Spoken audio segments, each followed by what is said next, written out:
Hey everyone, my name's Amanda Massey and welcome to my YouTube channel, Massey Styles.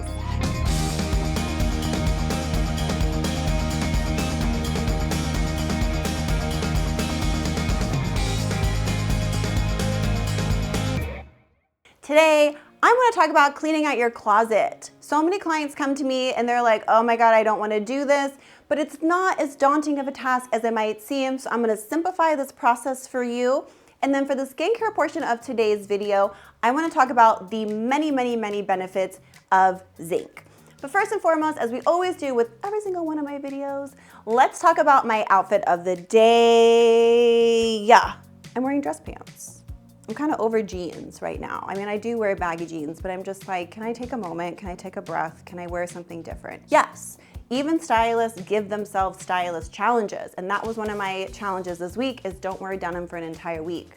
Try it out too. I'm wearing dress pants by Alice and Olivia. And I really love Alice and Olivia because they have such a long pant line. Like literally, I don't know how tall their target customer is, but the girl is tall. I have to hem every single one of my Alice and Olivia pants, but I wear platforms. If you're living underneath a rock, you would know. Like I wear platforms all the time. These red platforms are by Valentino. I really love them. They're very comfortable. And the reason that I pair Alice and Olivia with my platforms is that I don't have to hem my pants because sky high. Love that. This top, I love it because it's an ombre and it's by Cotton Citizen, so it's super comfortable. And then I'm wearing a menswear jacket by the surf brand called Wax. And I wanted to add a flannel over this because without it, I feel like I look a little too snore bore, who cares what she's wearing. I should care about what I'm wearing because this is kind of part of my job. So I added the plaid jacket over. I think it really spices up the outfit. It also ties in the black and brown combination that I'm putting together. And it also ties into my red Valentino shoes. So I'm walking you through my outfit so that you can learn a little bit on how I put it together and it can inspire you to put together your own outfits. So let's talk about cleaning out your closet. Let's just get right into it. It's a lot, I understand. It's not at the top of your to-do list. And so many of my clients start off being like, Amanda, I don't know what's in my closet.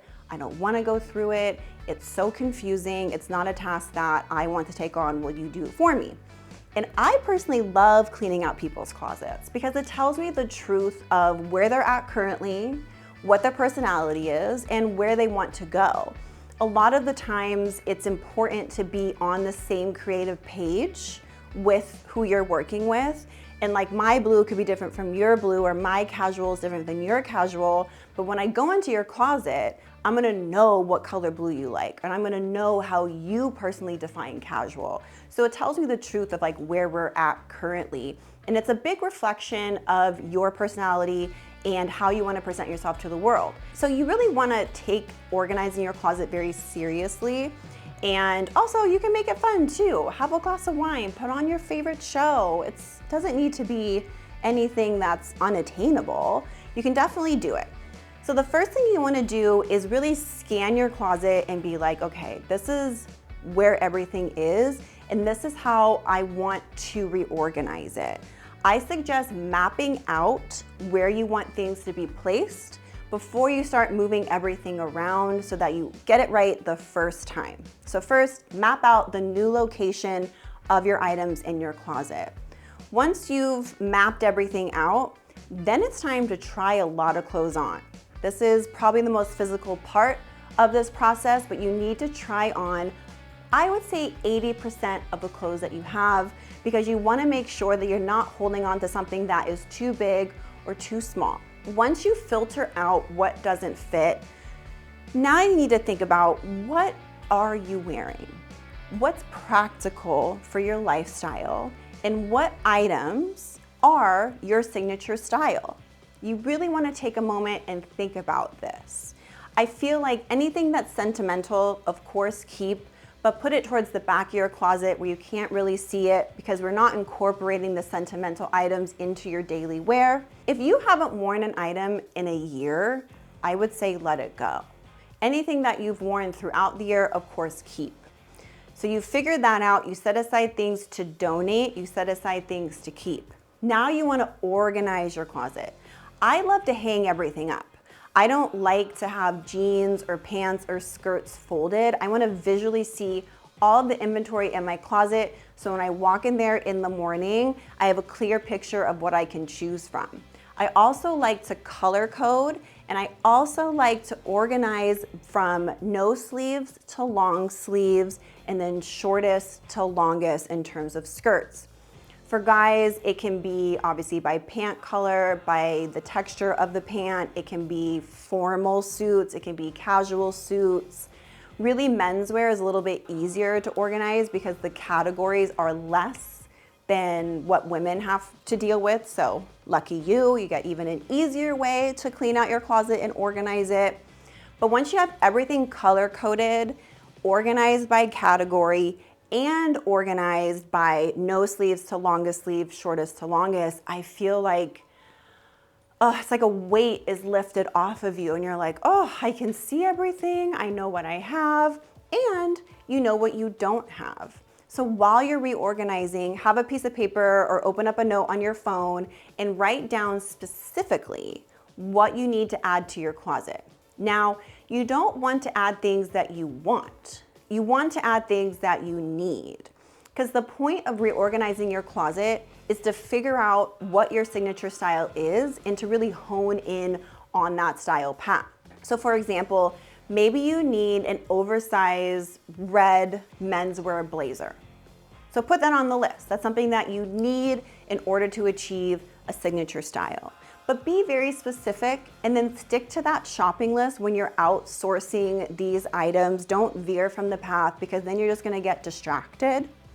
And once you integrate your new clothes with your existing clothes, make sure that you're remembering that you need to have closet versatility. When your closet is cohesive and it speaks the same language, then you'll shop less and you'll mix and match more. You don't need a closet that's packed to the brim. Again, if everything is speaking the same language, everything should mix and match. Nowadays, I really feel like a white t-shirt can go a long way depending on what you pair it with and how you accessorize that white t-shirt. That goes for menswear as well. If you want to wear some dressy shoes or a loafer with the white t-shirt and dress pants, look, you just elevated the white t-shirt from wearing it from jeans and a t-shirt and a pair of tennis shoes. So definitely remember that versatility is key, and that's one of your major goals with creating a successful signature style. So let's recap on the steps here because I know it's a lot of information. But first and foremost, you want to map out how you want to reorganize your closet. Then you're gonna try on the clothes and set aside things to donate that don't fit. Then you want to assess, what do you really wear? What's really appropriate for your lifestyle and your signature style? And get rid of the things that don't fall into that little box that you've created. Then you want to put together a shopping list and shop smart and strategically, and don't be pulled in some other direction because something looks really cute. I know it's hard, but you can do it. And last but not least, always remembering that versatility is key. So set up a style challenge for yourself so that you can start to practice how to mix and match and put together outfits that you normally wouldn't pair with each other so that you can see how many varieties you can have without having too much inventory. So I mapped out how to clean out your closet and reorganize it so this task isn't daunting. I would say stop finding excuses, start today. It's not going to take as long as you think. Let me know how you feel about cleaning out your closet by commenting below. Now let's switch gears and talk about the many benefits of zinc. I've talked about zinc a little bit throughout my previous videos, and I'm always talking about how if you suffer from acne, you probably have a zinc deficiency. And I really wanted to take a moment and focus on zinc since I have mentioned it so many times if you've been watching all my videos, which I recommend. But the biggest thing with zinc is it helps with building up your immune system. It helps with acne, as I mentioned. It's also really important for quick wound healing.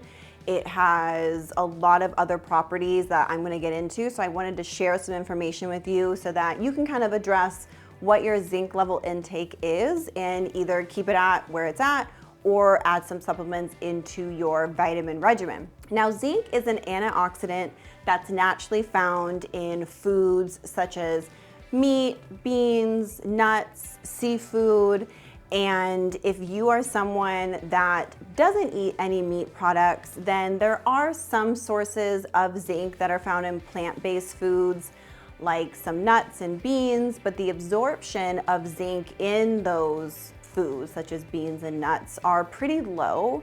So you should add some zinc supplements into your diet if you don't eat protein.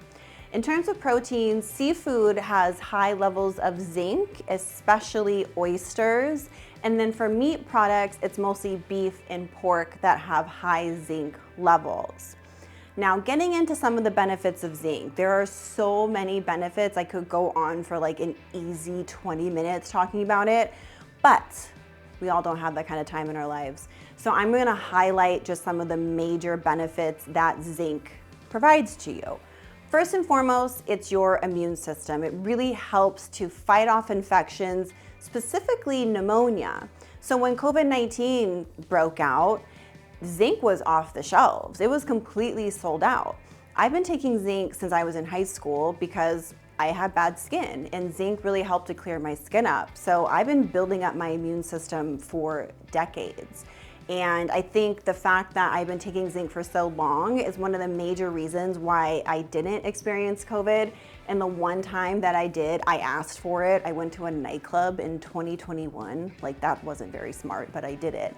And I got COVID. But I only had COVID for like a couple days. The symptoms weren't that bad. And again, I attribute that to long-term use of zinc. The other thing that it helps with is acne. If you have acne, you most likely have a zinc deficiency. So up the zinc, it will help clear up your skin. Another benefit is it's a crucial part in wound healing. The more zinc that's in your system, the faster the wound will heal. If you have ulcers, that's a sign that you have a zinc deficiency, and you should consult with the doctor about introducing the supplement to help reduce your ulcers. One of the many benefits that I love the most about zinc is it helps to reduce oxidative stress. Oxidative stress is the imbalance of free radicals and antioxidants in your body. And when there's an imbalance, it's going to damage your cells and your tissue, which contributes to premature aging. We don't want that. So take some zinc and you'll slow down the aging process because you're gonna balance out the free radicals and antioxidants that are in your body. Free radicals are essentially what you absorb from the sun and pollutants. It's not good. You wanna reduce your free radicals as much as possible to prevent premature aging. Also, zinc is really great for those that experience osteoporosis and type 2 diabetes. Now, zinc is a really big component in how bones form and your bone health. So it can help reduce osteoporosis by taking zinc because it helps your bones be strong. Zinc also helps with type 2 diabetes by lowering your cholesterol levels and your blood sugar levels. Like I mentioned, there's so many reasons why to take zinc, but you also have to be aware that there is such a thing as zinc toxicity. Zinc is a mineral, and you can't take too much of this mineral because your body will start to reject it and you'll start to feel very dense and heavy. And if that happens, please go to a doctor right away. So be smart with the milligrams that you take. Another thing to be aware of is that zinc does cause slight nausea. It's not going to be anything insane, but you might just feel like a little bit queasy, like slightly seasick if you take it. But again, if you introduce it slowly into your system, you won't feel that nausea. I also want to note that because it's a mineral, you should take it at night because your body absorbs the most minerals during its restorative process. And when you're sleeping, your body is repairing itself. And so it's going to absorb the minerals a lot more when you're sleeping because it's in repair mode. So take zinc at night. a lot of reasons to take it at night. Like I mentioned, your body will absorb it more because it's a mineral. But also too is that you're gonna sleep through any nausea that you may be feeling. I would start off with 2 milligrams every other day and then slowly build up to every day and then do 2, 5, 6, 7 milligrams. I personally max out at 10 milligrams, but through my research, you can take up to 40 milligrams of zinc. But please, please, please consult with your doctor before you go that high in dosage, because again, there is a risk of zinc toxicity. Let's play it safe and keep it below 10 milligrams, but build up to that 10 milligrams over time. I would say over a 6-month period. So I just want to share these health benefits with you with zinc. I feel like I talk about it all the time. I'll probably continue to talk about it even more because I'm kind of obsessed with this mineral. But I just wanted to highlight some of the many benefits that it can offer you so that you can see if it's a good fit for you to incorporate into your health regimen. I also hope that you learned some tips on cleaning out your closet. I'm cleaning out my closet. Sorry, I had to do that. I had to. I also hope that you learned some ways to clean out your closet in a fast and easy manner so that it doesn't seem overwhelming. As always, thank you so much for tuning in, and I will see you next time.